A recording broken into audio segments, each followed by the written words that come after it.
一大早去了医院，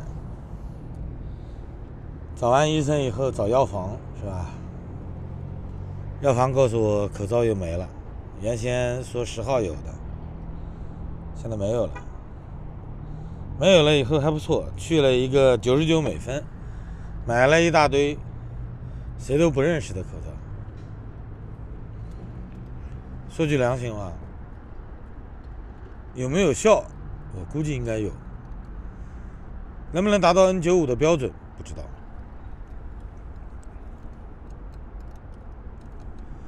然后去了 CVS， 就是连锁的药店是吧？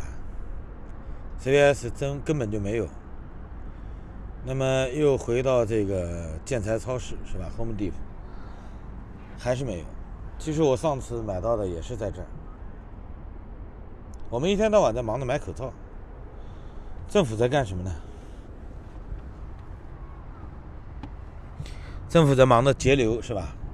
你寄回去的口罩也不能保证就能寄到你的亲人或者朋友手上，所以没办法，还得选择特别贵的、特别有保障的物流，是不是？那么能够选择的应该就很少了，对吧？今天寄出去第一批，具体的运费我还不知道，是我大女儿他们去寄的，到晚上可能就知道了。那么我们再看到一个时间点，从川普的讲话中终于他被逼急了是吧？他终于说出来了，是他跟习近平通电话的过程中，习近平告诉他的，说4月份温度高了，病毒自然就消失了，或者说停止增长了。我们看到2个政客在客串病毒学家，知道这个情有点哭笑不得，因为川普刚开始说的时候，我认为是美国疾控中心的人依据在中国以外的标本，告诉大家这个疫情虽然感染率比较高，但是它的致死率不高，而且极有可能不会爆发。现在我们知道了，4月份这个时间点是虚假的，是一个来自于习胖的一个谎言，即便他认为他是善意的，想稳住中美之间的关系。那么川普呢？川普正好就坡下驴是吧？因为他非常需要稳定世界经济预期，最起码能稳定本国的股票市场，因为他现在急迫的需要连任，他现在在一个一个州的奋战，刚刚结束完弹劾，他不能再听到不好的消息了，对不对？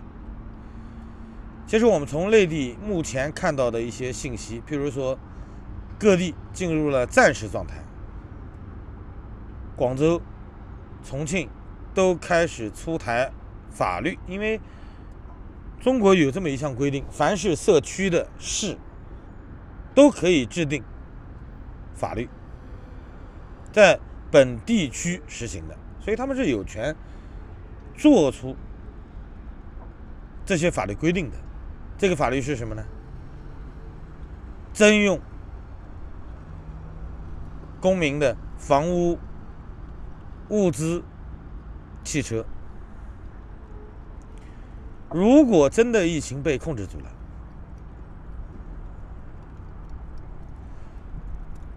那么各地的政府为什么会出台类似的政策呢？很多人总把它跟2007年的物权法相连接，认为这是物权法设立以来